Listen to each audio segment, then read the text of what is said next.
なるべく問題を起こしたくないから、また意味なく喧嘩を仕掛けてくるようなら狩るぞ。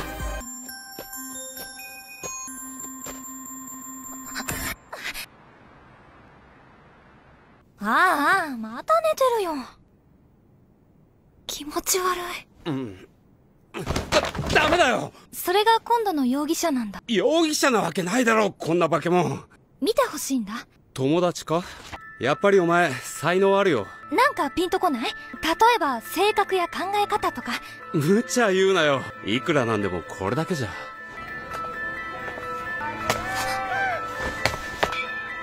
誰か待ってる？おーい、危ないぞ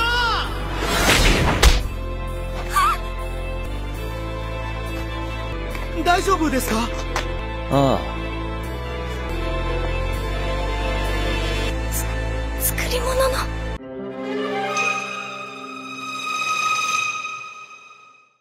Balik lagi di segmen cerita film Jepang.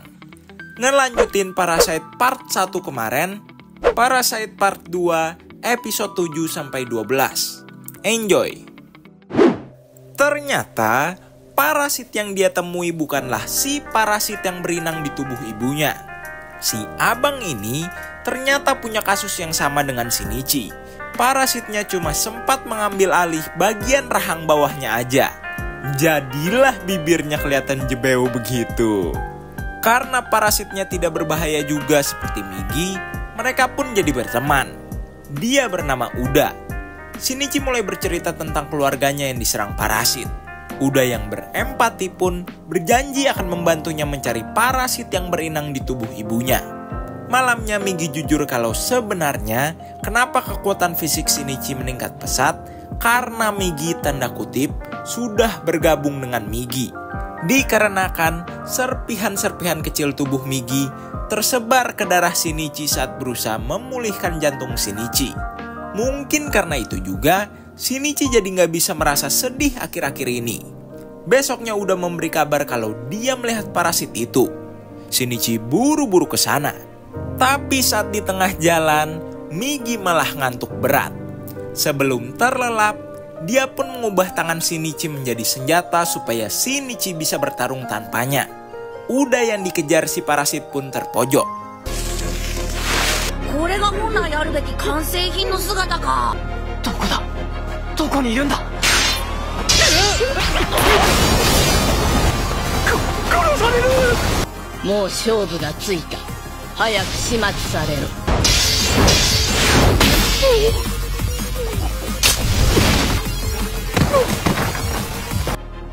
そうだったか。もう一人仲間が。Shinichi datang, tapi si parasit bingung kenapa Shinichi masih hidup.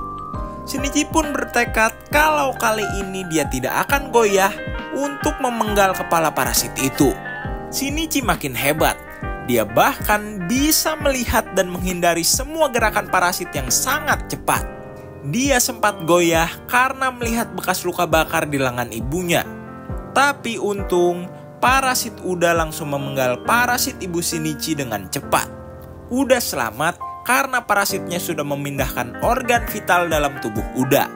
Urusannya di tempat ini pun selesai. Ayahnya juga sudah boleh pulang. Mereka pun balik ke kota asalnya. Di sisi lain, Ryoko yang sedang hamil besar menyuruh sekutunya untuk mengawasi Shinichi. Karena mungkin dia akan menjadi aset yang berharga buat kedepannya. Beralih ke Kana. Karena dia kedapatan menyimpan foto Shinichi, teman cowok segengnya pun cemburu. Dia pun berniat memukuli Shinichi lagi. Tapi kali ini Shinichi sudah bisa membela dirinya. Murano pun menyadari perbedaan yang kontras dari Shinichi. Beralih ke Kana, dia sekarang bahkan bisa merasakan keberadaan Shinichi. Ayah Shinichi jadi seperti orang stres yang kerjaannya cuma minum-minum. Besoknya, di tengah berjalan menuju sekolah, Shinichi yang pendengarannya lebih peka mendengar seekor anjing yang kesakitan. Ternyata anjing itu ditabrak lari seseorang. Dan sayangnya tidak bisa diselamatkan. Sesaat anjing itu meninggoy, bukannya dikubur, Shinichi malah membuangnya di tong sampah. Katanya, "Loh, Kalau udah mati ya berarti dia bukan anjing lagi. Dia cuma songgok daging berbentuk anjing. Mendengar itu, Murano makin percaya kalau ada yang aneh dengan Shinichi. Tapi karena Murano juga, akhirnya Shinichi mengambil anjing itu lagi dan menguburnya. Murano betulan marah ke Shinichi. Tiba-tiba, Migi merasakan keberadaan parasit lain. Dia adalah sekutu Ryoko yang tadi disuruh mengawasi Shinichi. Dia bernama Hideo. Sama seperti Ryoko yang berdiet atau jarang-jarang memakan manusia, niatnya sama seperti Ryoko, yaitu pingin hidup berdampingan dengan manusia. Tapi tentu Migi tidak percaya 100% padanya. Beralih ke Kana, dia merasa punya kekuatan supranatural yang bisa mendeteksi keberadaan belahan jiwanya, yaitu Shinichi. Tapi kelihatannya dia keliru. Kekuatan supranaturalnya itu bukan mendeteksi jodohnya, tapi mendeteksi parasit. Hideo yang merasakan kepekaan Kana membawanya pergi. Untung Shinichi datang. Hideo pun tidak mau memperpanjang urusannya. Tapi di sini dia ngeh kalau frekuensi otak Migi melemah. Di tengah jalan pulang, Shinichi yang tahu kalau Kana itu peka terhadap parasit pun mewanti-wantinya supaya tidak mendatanginya kalau dia merasakan keberadaan Shinichi. Karena takut kayak tadi.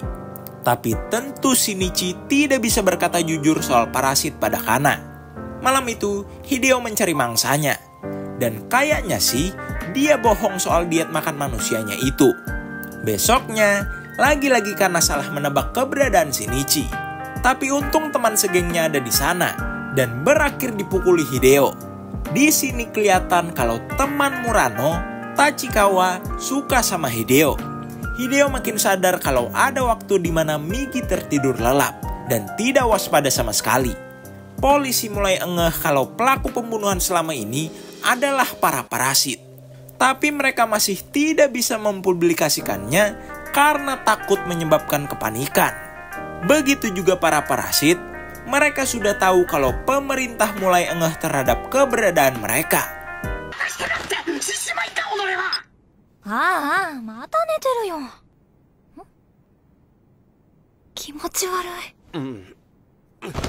ダメだよ。それが今度の容疑者なんだ。それよりなんだよ。見てほしいんだ。よくかけてるな。なんかピンとこない？例えば性格や考え方とか。無茶言うなよ。いくらなんでもこれだけじゃ。 Besoknya saat pulang sekolah, Tachikawa tidak sengaja mendapati wajah Hideo yang bopeng karena kena bola baseball. Tapi seketika kembali ke bentuk semula. Hari itu juga, Hideo pingin membantai jagoan-jagoan geng Kana. Tapi untung dilerai Shinichi karena Migi mendeteksi insting membunuh Hideo. じゃあここで勝負するかい？これは僕が望んだ状況じゃない。降りかかった火の粉だよ。行けよ。あとは俺が何とかする。じゃあ任せよ。仲間をかばったつもりかよ。お前らなんかに何がわかる。さっきのやつには二度と手を出すな。この中で一番強いんだろ。こいつ。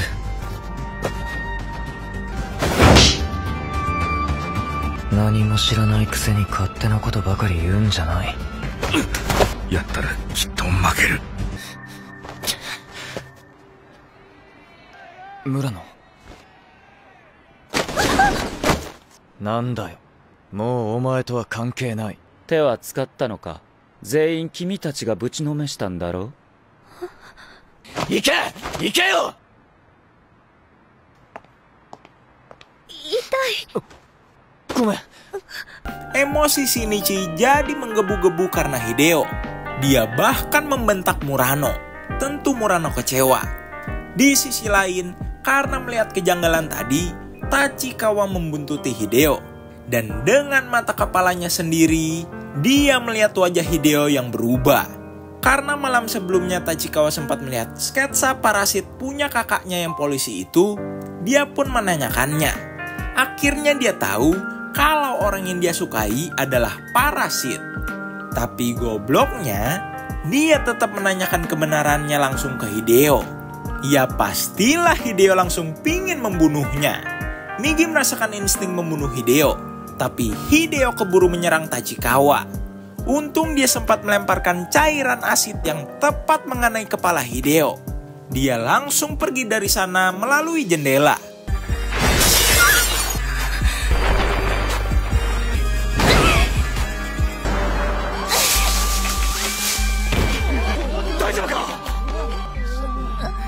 Hideo tidak bisa berubah ke bentuk manusianya karena sel epidermisnya rusak. Maka dari itu, dia pun menebas seluruh orang yang dia temui.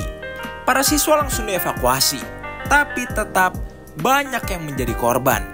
Untung Shinichi berhasil menemui Murano. Dengan kemampuan fisiknya yang meningkat, dengan gampang Shinichi terjun dari gedung sekolah, membawa Murano ke tempat yang aman. Karena tahu kalau Hideo mengarah ke atap sekolah, Migi pun merencanakan sesuatu. Dia buru-buru pergi ke atap gedung di seberang sekolahnya dan... Doko nerau ka wakatte ru na?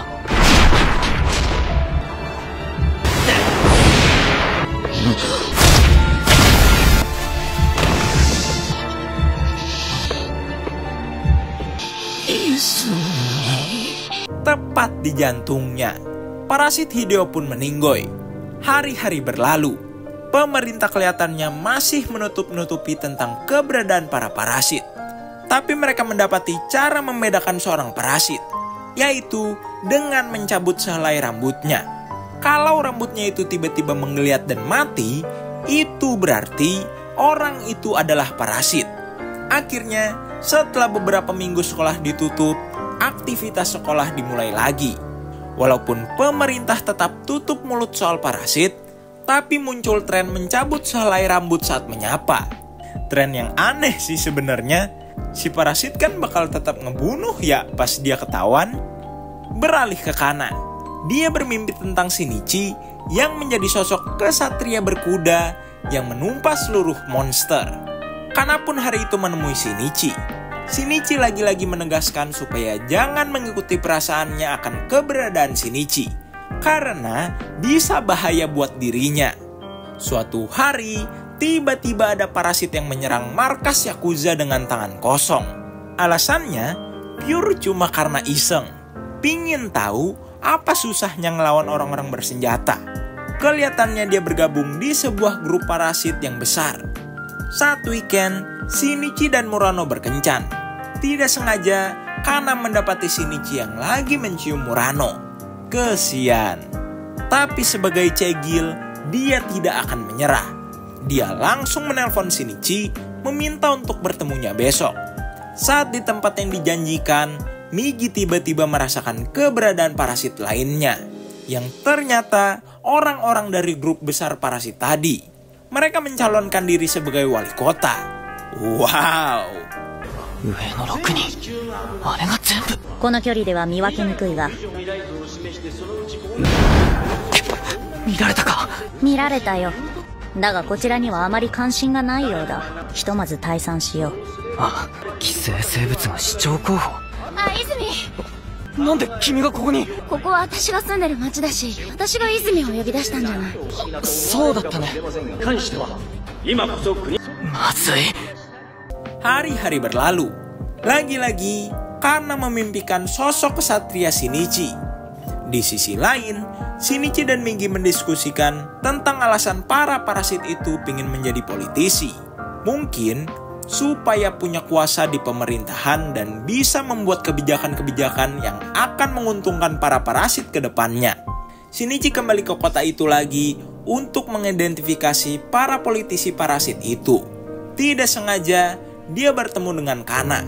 Untuk ketiga kalinya, Shinichi meminta Kana agar tidak mengikuti nalurinya saat dia merasakan keberadaan Shinichi. Tapi karena teman segengnya menguping, pembicaraan mereka akan dilanjut lain waktu. Migi mewanti-wantinya supaya tidak melibatkan Kana tentang parasit. ちゃんと話したいこと。あ、まただ。近くにいる。違うとは思うけど、万が一ってことも。向こう。違った。泉。Tapi Shinichi kekeh dan tetap menjelaskan tentang parasit ke Kana. Tapi si cegil satu ini tetap kekeh pada pendiriannya. Kalau dia betulan punya kemampuan khusus untuk mendeteksi Shinichi, bahkan bisa membedakannya dari parasit lain. Dia meminta Shinichi untuk tidak khawatir pada dirinya. Hari-hari berlalu, para parasit itu berhasil terpilih menjadi wali kota. Karena lagi-lagi membuntuti Shinichi, dia bahkan kelihatannya bisa memancarkan gelombang yang membuat Migi engeh akan keberadaannya. Migi pun menceritakannya pada Shinichi. Shinichi jadi jujur kalau dia bertemu dengan Kana saat Migi tertidur. Dia juga meminta Migi untuk memperlihatkan dirinya pada Kana supaya dia percaya. Besoknya, Shinichi langsung membuat janji dengan Kana. Saat sampai di sana, Migi mendeteksi keberadaan parasit lain. Shinichi buru-buru memberitahu Kana perubahan tempat ketemunya dan akan dia hubungi lagi nanti. Si Cegil yang terobsesi dengan kemampuan uniknya itu pun memanfaatkan situasi ini untuk membuktikan kekuatannya. Dia sengaja meninggalkan HP-nya dan hanya mengandalkan kekuatannya untuk mencari Shinichi. こんな街中でカナの息遣いなんて分かりやしない。カナの出す信号をつかめないのか。無理だ。仲間に比べたら弱すぎるし。会える。いた。仲間の脳波近づいていくかもしれん。トガ。私、あなただけを感じることができたんだよ。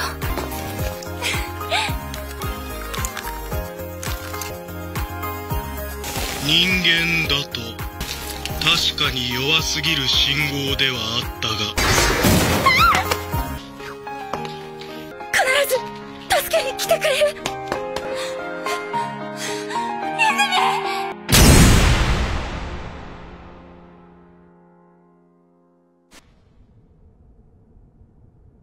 右、防御頼む。ダメだな。出血が多すぎる。カナ。泉、ここに来るって分かってたよ。しっかり。恥ずかしくて人には言えない夢。カナ。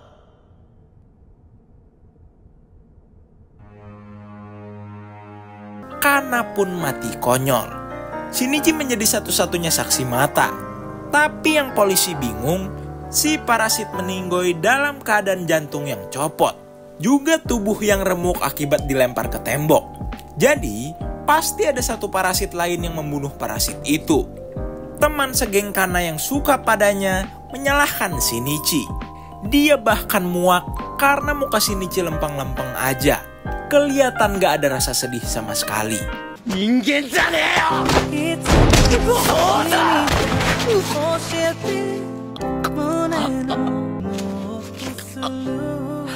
これ以上やるとこいつの胸にも穴を開けてしまう。人間じゃない。